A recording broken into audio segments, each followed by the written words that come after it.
مجھے پرویز ہد بھائی کہتے ہیں، میرا شعبہ نیوکلیئر فزکس ہے۔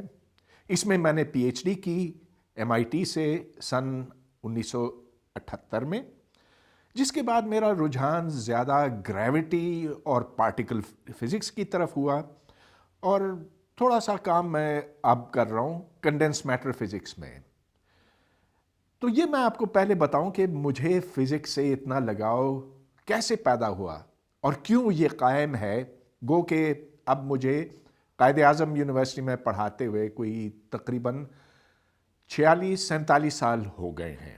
ریٹائر تو ہو گیا ہوں، لیکن اب بھی کبھی کبھی جاتا ہوں وہاں پر، اور میری تحقیق اب بھی بدستور جاری ہے۔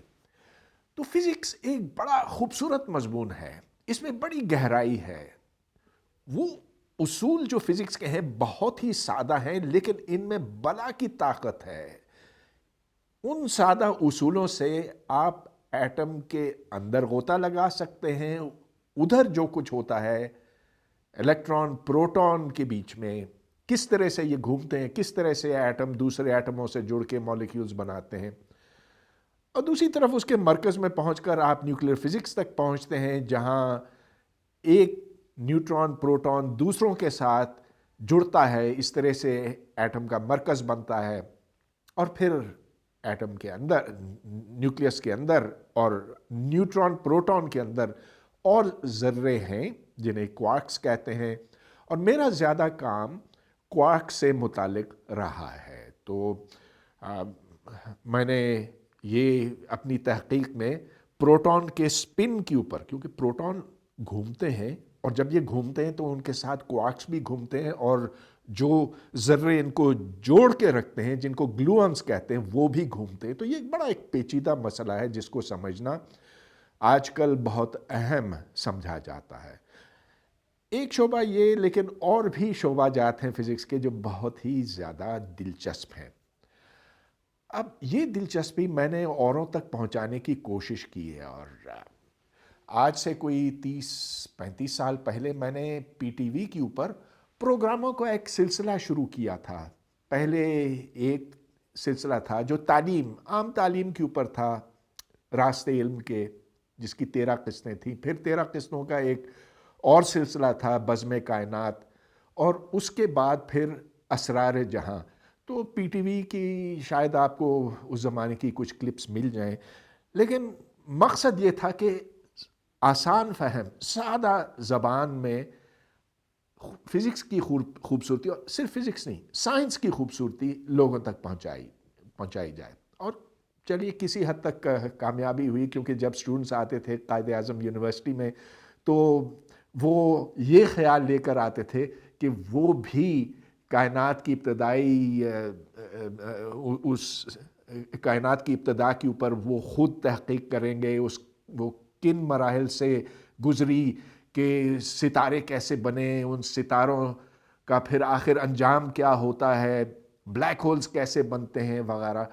تو میرا خیال ہے کہ کسی حد تک میں اس میں کامیاب ہوا، لیکن افسوس مجھے اس بات پہ ہوتا ہے کہ یہ ایک ایسا کام ہے جو بہت سے لوگوں کو کرنا چاہیے۔ انہیں چاہیے کہ وہ پروگرامز بنائیں، ڈاکیومنٹریز بنائیں، اور چلیے اگر ڈاکیومنٹریز نہیں بنا سکتے تو کچھ ایسے کام کریں جس سے سائنس کا شوق، اس کا شعور پھیل سکے ہمارے سماج میں، کیونکہ سماج میں سائنس پہنچی نہیں ہے، اور اس سے بڑی بات یہ کہ سائنسی سوچ نہیں پہنچی ہے، اور سائنسی سوچ کے بغیر سائنس نہیں ہو سکتی، یہ سیدھی سی بات ہے۔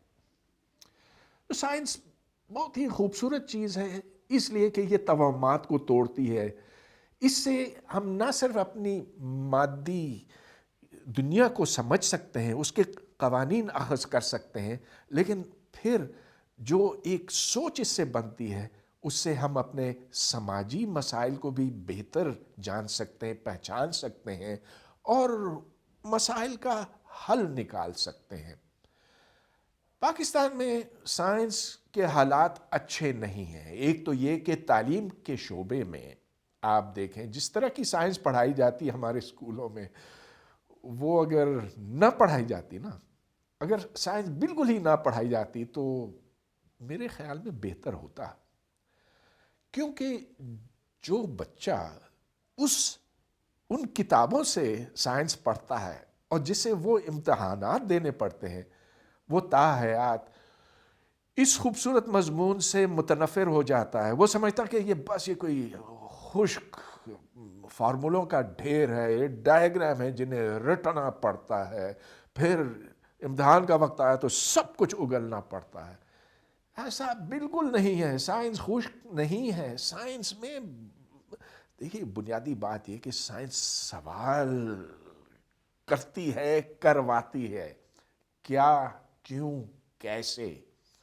اور اس سب کے پیچھے ایک سوچ ہے کہ ان کی وجوہات ہم جان سکتے ہیں.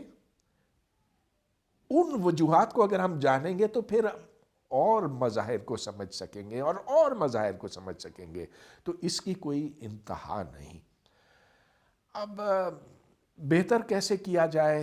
ظاہر ہے کہ تعلیم کو بہتر کرنا ہوگا، ہمیں بہتر ٹیچرز چاہیے ہوں گے، ہمیں بہتر کتابیں چاہیے ہوں گے. یہ گلا سڑا جو امتحانات کا نظام ہے اسے تباہ کرنا ہے، اس کو پھینکنا ہے، دریا میں پھینکنا ہے. مگر خیر یہ آپ کے اور میرے بس میں تو نہیں ہے نا. تو رستہ پھر ایک ہی رہ جاتا ہے، وہ یہ کہ اب انٹرنیٹ کا زمانہ ہے.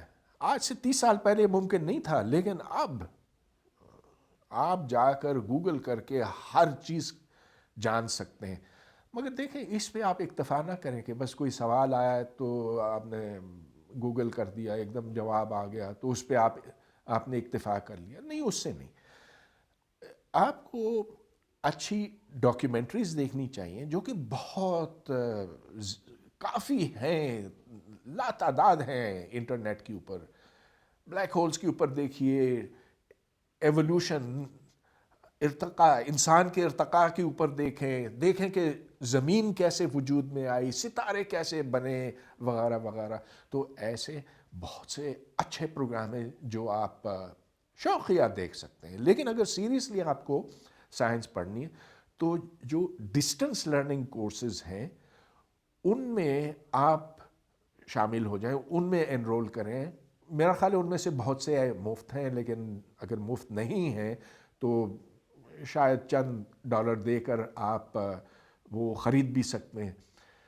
اس سے آپ زیادہ فزکس، زیادہ کیمسٹری، زیادہ میتھمیٹکس سیکھیں گے بنسبت اپنے اسکول کے ٹیچر سے. کیونکہ اسکول کے ٹیچر ہمارے ٹھیک نہیں ہیں، یونیورسٹی کے پروفیسر اور ٹیچر بھی ٹھیک نہیں. اور میں دعوے سے کہہ سکتا ہوں کیونکہ میں خود بھی رہا اور دیکھتا ہوں کہ کس طرح سے ہمارے ہاں تعلیم دی جاتی ہے، ہم کس طرح سے ہمارے ٹیچرز پڑھاتے ہیں. تو میں نے دیکھا یہ ہے کہ ہمارے بہت سے اسٹوڈنٹس ہیں جو بہت اعلیٰ ذہن کے مالک ہیں، اور اگر بس انہیں یہ سمت دی جائے، اگر وہ اس راستے پہ چل پڑیں تو بہت آگے تک پہنچ سکتے ہیں. اب یہ ہر فرد کے اوپر ہے اور وہ اپنی بساط سے، اپنی صلاحیت کو دیکھ کر وہ پھر آگے بڑھ سکتا ہے.